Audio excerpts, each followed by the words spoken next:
Next, state true or false.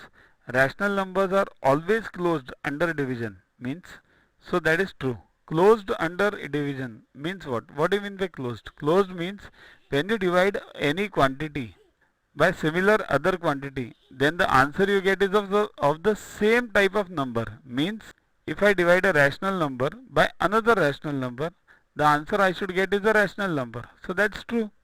Suppose if I divide 2 by 3, the answer I get is 2 by 3. Now 2 by 3 is a rational number. I divide any number. Suppose I take minus 2 by 3. Then also what will I get? Minus 2 upon 3. So that is again the rational number. So rational numbers are always closed under division. Even for multiplication they are closed. Even for addition they are closed. And even for division they are closed. And subtraction also they are closed. Okay.